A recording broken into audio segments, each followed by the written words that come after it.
Okay, hello class. We have a weekly update. I've been waiting for sunshine. It's not going to happen, so spent about an hour at my husband here helping to get some lighting, and this is the best we got. So we'll see. I'm going to use the whiteboard a little bit later. Oh, look. So I will be doing that to do a little review. There's an important thing I want to review later today, but let's start off with the updates. So the derivative, 7 understandings of the derivative. So it was interesting to see the overwhelming thing was that derivative is a rate. People understood that part, and the symbolic algebraic calculation part of it, because in many classes that's like all you were doing. You were just, here's a function, take a derivative, here's a function, take a derivative. You got to be a bit of a human calculator in doing that. And I remember, I think early on when I was doing derivatives, same thing in high school, if you'd asked me what it was, I probably would have given you an example, like, oh, the derivative of x squared is 2x, but like, really, what is it? I think several people commented it was interesting to see that there were so many different ways. And that's just 7. I think people have added many more since. The overwhelming thing that struck me was that number 1 and number 7 was probably the ones people said they were least familiar with and that was the infinitesimal approach to a derivative, which was the original like limit definition that Newton and Leibniz came up with. Limit is h approaches 0 of f of x plus h minus f of x all over h. And then the last one, the 7th one, was the microscopic view, that if you zoom in close enough and close enough and close enough on any crazy nonlinear function, it will look linear. It'll look like a little line lit there. And zooming in, that's really what the derivative is doing too. It's like a close-up view of what the crazy nonlinear function is doing. And so again, what struck me was, what was interesting about that is number 1 and number 7, the ones modern students are least familiar with, and yet those are the ones hundreds of years ago when calculus was invented that students were most familiar with, because that was all they had then. So this was the historical invention of calculus, and somehow those got lost along the way. Okay, next thing, I will talk a little bit more about some of the assignments. Again, I want to review one thing it seems like we collectively need. So the partial derivative, I'm going to put some more of the what I think are good examples. So if you had trouble doing, say, the partial derivative snake, there's several nice ones. Some people did some really nice color coding. I think Jenna and Brooke had some nice examples. And then Nia and Joe did a really nice job showing their work. Like, I think they added another page of, they wrote every function on that page, took the partials with respect to x, with respect to y, and then showed their arrows. And let's see, Lily and Ellie also, as usual, have those nice little boxes of explanations in their PDF file. So there's a couple to check out, and I'll put them in the samples and examples of module 2, week 2, I guess. And let's see. Then the steepest path practice, that's the one I want to go over. I'll do that in a moment. I feel like, I'm trying to remember, it was one of my C names. I think it was Christian, but it could have been, we have a couple Camerons. Anyways, did those partials and computed them at a couple different points along the path. And so a little bit of extra work there. And if you're having trouble understanding what's happening, that might be one to look at. Okay, another comment I want to make.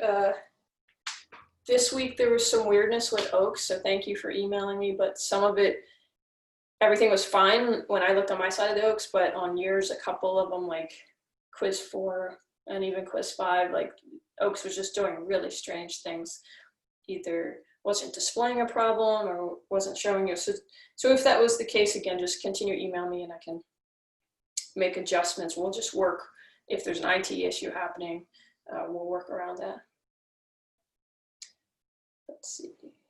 Oh, math lab schedule. So I guess in one of the town hall meetings, there's some confusion among the parents and students about the Center for Student Learning, of which the math lab is a part, and how that's operating. So I just want to repeat again, the math lab is open virtually, and I'll share the screen in a moment and show you the schedule. You can go in and sign up for, and it just asks you to sign up for 15-minute time blocks. And this is where the confusion was. People are like, parents are like, hey, I'm paying money, and my child only gets 15 minutes to see a tutor in the math lab. That's not the case. You just sign up for a 15-minute time slot, but you can stay. If you want to stay a whole 8 hours all day long, you can. And the other thing is, it's very helpful to look at which tutors handle which topics. And again, my recommendation is Chloe, who is very familiar with your journals, grading your work, superstar in math, knows what she's doing. So whenever you see Chloe on the Math Lab schedule and you're interested in getting this free tutoring, you can sign up for a virtual appointment with her in 15-minute blocks. So just sign up for one and then stay as long as you need help with. So I'll quickly show you the screen share how we'll get to finding the tutoring. All right, so we'll go to CFC Math Lab. I think that should get us there. Yeah, we just Googled that. It's in the cfc.edu, right place. Yeah, there's Hope Florence, lovely lady. Whenever she's working, she'd be excellent too. Hope would be under the name. Let's see. So you can make an appointment here, but I think, okay, here's the false 2020 schedule. And yeah, right there, Chloe. Mondays 10 to noon, it looks like Chloe's there. Wednesday, same thing. And so she's also there later on, what is this, Tuesday evenings. Oh, another page. Right, oh, afternoons, yeah. So it's basically like 10 in the morning, it looks like, till 9 at night, and you can find a tutor that can help you with your topics. And you'll go in, and then when you make your appointment, during a time that one of these tutors, and you might find someone else that you really like, maybe Rana's awesome, and you want to go every time she's there. Oh yeah, I know Monique. Monique's good. On Fridays, I've had Monique in a couple classes. So whenever you can, and some of these are grad students. They've been through these classes. They are CFC undergrads. All right, so you would go back and make your appointment here and find ones that like you. This is a great resource. But you know, another great resource I've mentioned several times, of course, is the folks, your classmates, your teammates, and people just in the class that aren't on your team that have a motivation to learn, a desire. And I think that's the way to be efficient in studying this time, rather than beating your head against the wall for something. Just pick up the phone, call someone, text someone, be like, hey, when's the next time you're going to be looking at the second half of chapter 2? Or I'm about to take the quiz, can we go over a few things? That's the part that I feel like is one of the main things that I've been able to, I feel like, hopefully you feel this way too, I've been able to replicate many of the things that we would do in an in-person, in-class experience. The part that I feel we're still working our way around is the group work. I often, in class, I mean, multiple times in class, I'd say, turn to your neighbor and do this. And that's usually what you're doing in your journal, but you can work and talk aloud with your neighbor. So try to simulate that by, again, with a teammate. Just text them, hey, I'm going to be working from 9 to 10 on calculus. It would be cool if I texted you, or you doing that same thing. And then the other thing that I really do, just to show the extreme of which I value group work and discussion, I think it's important to discuss ideas. You will learn so much better and so much faster if you talk about math. And we're not usually trained to do that. We're usually just like head down computing individually. But I think if you talk, you'll see so much more growth in how you're learning the material, and it'll be funner and easier and faster. So just to show you the extent, again, of how I value group work in my traditional 105 in-person class, I often give the first exam individually. Students take it. Some of them bomb it. Some of them, do okay. Some of them not quite what they want. Some of them ace it. And then I just form groups and put folks in groups at random. And then we do a retake on that test. However, your score on the test on this redo exam 1 is 50% of how you individually do. So you got an 80. Okay. There's 50% of your grades an 80. And then the other 50% comes from your group's average. So now you're actually tied together, and you have to work together to learn the material. There's no one that can say, oh, I got 100, whatever, you 4 on your own, I'm fine, I feel good about myself. Because then there's someone else in their group that got a 60 on that first exam and needs some help and is motivated, wants to learn, and now that person that got the 60 has to, like, maybe they weren't motivated. Now they have to put in some time because they have some accountability and responsibility towards their group. So that usually sinks in for a little bit. People a little aggro after I tell them that. But I always say that I'm really fair. And then that redo of the exam 1 comes back, and all the grades are just like so much higher. They're like, oh, I really get it. I had fun. And then they also, the part of the fairness is if your grade from the first exam to the redo went up, I won't let you be pulled down by a group average. So it's always just to incentivize that you'll try to act like a tough teacher, but I will always do grading in a fair sense. So again, not doing that this semester, but that's the extent to which I value group work, and I hope you will figure out ways to do that, and I'll try some more ways to encourage that. Okay. Okay, so you got your next challenge coming up. It's time to start thinking about that and working with your group through the problems at the end of chapter 2. Okay, so I think the last thing I wanted to cover then is the steepest path practice. So that was this page 166 in your journals, where you had to choose 2 of these and go through the steepest path. One thing I noticed is that this is actually a little formatting error. That B should actually be where all the other B's were, in the valley there.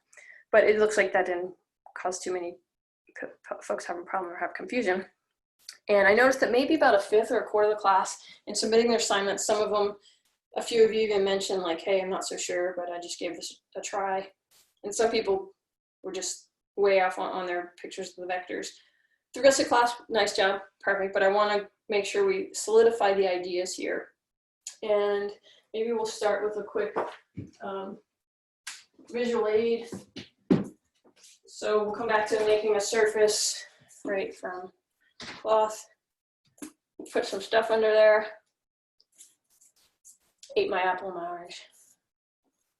So back to we'll just use some erasers. We got some ridges and valleys. And so the path of steepest descent will be, and the reason I chose descent rather than ascent is because it's a nice analogy of thinking about a raindrop dropping. So you drop one raindrop right above, it's going to land on the surface about here, and then it's going to take the path of steepest descent, and it would roll down.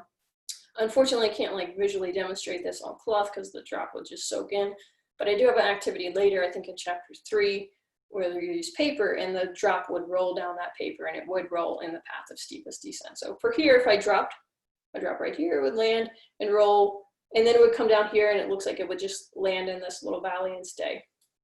So it would be a good idea to do this at home, just visualizing one raindrop, different places, boom, it comes here, it goes down this little ridge, and then down the edge here. And then if it went over the edge, boom, like that. Okay, so that's what we're trying to figure out how to do. And when you have a 3D surface in front of you, very easy to see. But if you didn't have the 3D surface and you just have the contour map, that's what I was asking with this activity. And so a couple folks, I think it was Ellie again, and maybe Lily, gave a really nice explanation of thinking about this using the orthogonal perpendicular property of the gradient.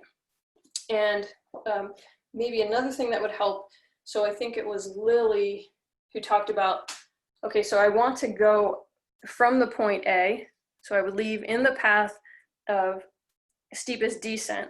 And so I think this one is pointing, yeah, that's a negative gradient. So I'd start there, and you can only go that a short distance. If you continue going that way, you're no longer the optimal path. You have to reorient. So you just go a short distance until you get to another level curve.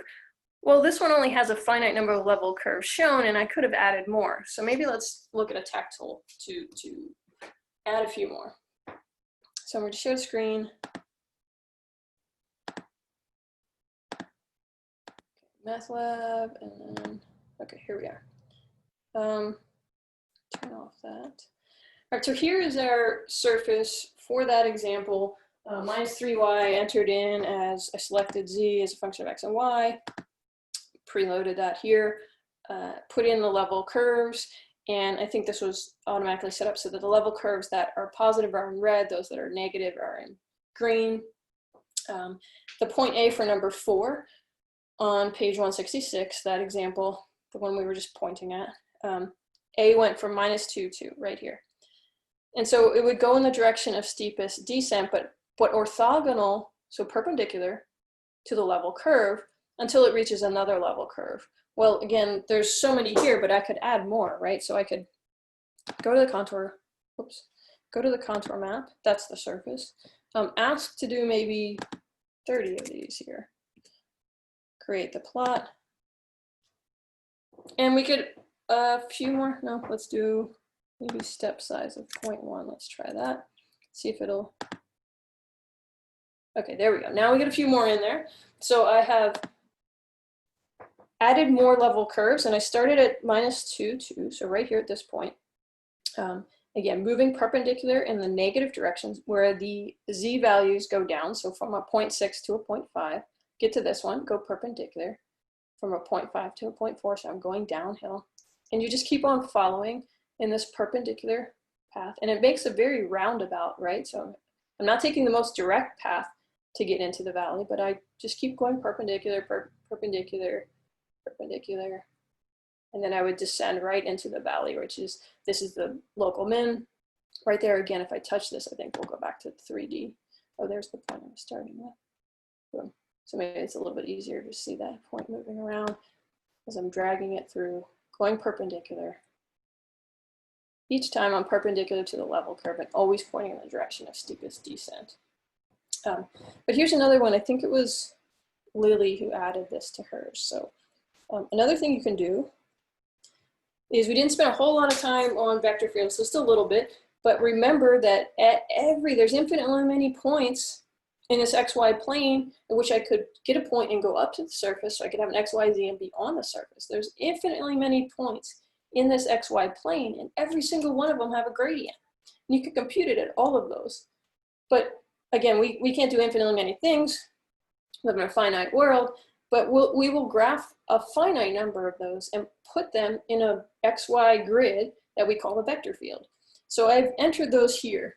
And at the bottom of page 166, I did the computations. These were some pretty messy partials, but you could use a tech tool to help you, or just check what I have here. And the positive gradient, let's go ahead and put it back to what it was. The positive gradient looks like this. And I'm going to turn that on.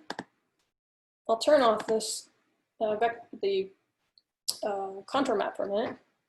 And this is showing at a finite number of places. I think I asked it, like, yeah, 20 vectors along X. We can add more or less. Like, here's what it looked like if there were only 10 of them on the X and Y. There's fewer of them. Gets a general idea, but I like looking at maybe, let's even add a few more, like 25. These are the direction, the gradient, the positive gradient. So the direction of steepest ascent at any point on the surface. So if I just parachuted onto this surface, boom, right here, I was like, I want to get to the peak the fastest, I'd start walking in the direction, right? If I landed at this point right here, and this shows the flow line, I would walk in this direction and get to the peak right here, which was just the point, the peak shown in number 1 on page 166, right there. Starting somewhere else, right? It would be all roundabout. I would eventually get you there. Oh yeah, so here we go, all the way over there. If I had started at this blue point, I'd come all the way around the surface and back up to A. And that's actually sort of the backwards of what we did when we were going descent. So that's ascent. But if I wanted to show descent on this map, I just walk in the opposite direction, this way, sort of against the vectors. Or I can go ahead and put in the negatives, like just multiplying the gradient times a -1 gives you the negative gradient. So I'm going to go ahead and put those in here, which again just flips the orientation of every single one of those vectors. And then for this problem, we were starting at the point -2, 2, so about here. And it doesn't go all the way around, it doesn't continue. I don't know how to change the length of that flow line, but we would have continued just right around to the point. And you can also see, because this is the min, because all those vectors are pointing in towards it in the vector field. So a vector field has the same information that you see on the contour map, but maybe it's easy to get certain different types of information. When we had the contour map, which we can overlay, whoops, it's not the surface. I wanted, yeah, that one, show the contour. Whoop, huh, go back. Turn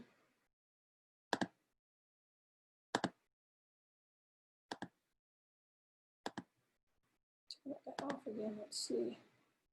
This guy, oops, put him back and make sure he's in 2D. Yeah, okay, so there we are, back on our vector field, and then I just want to put the contour map in.